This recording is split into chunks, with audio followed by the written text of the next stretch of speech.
Hi, my name is Nicole van der Hoeven, and I've been working specifically in performance testing for the last 6 years.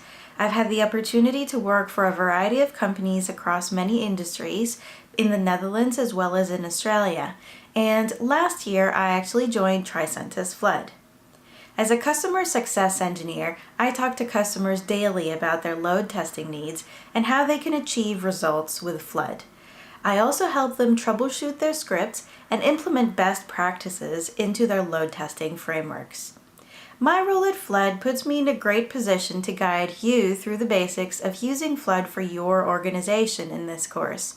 I'm going to start with an overview of what Flood is, and then I'll go over the tools that we support and our pricing model before I run you through the whole gamut, from running your first Flood through to analyzing the test results.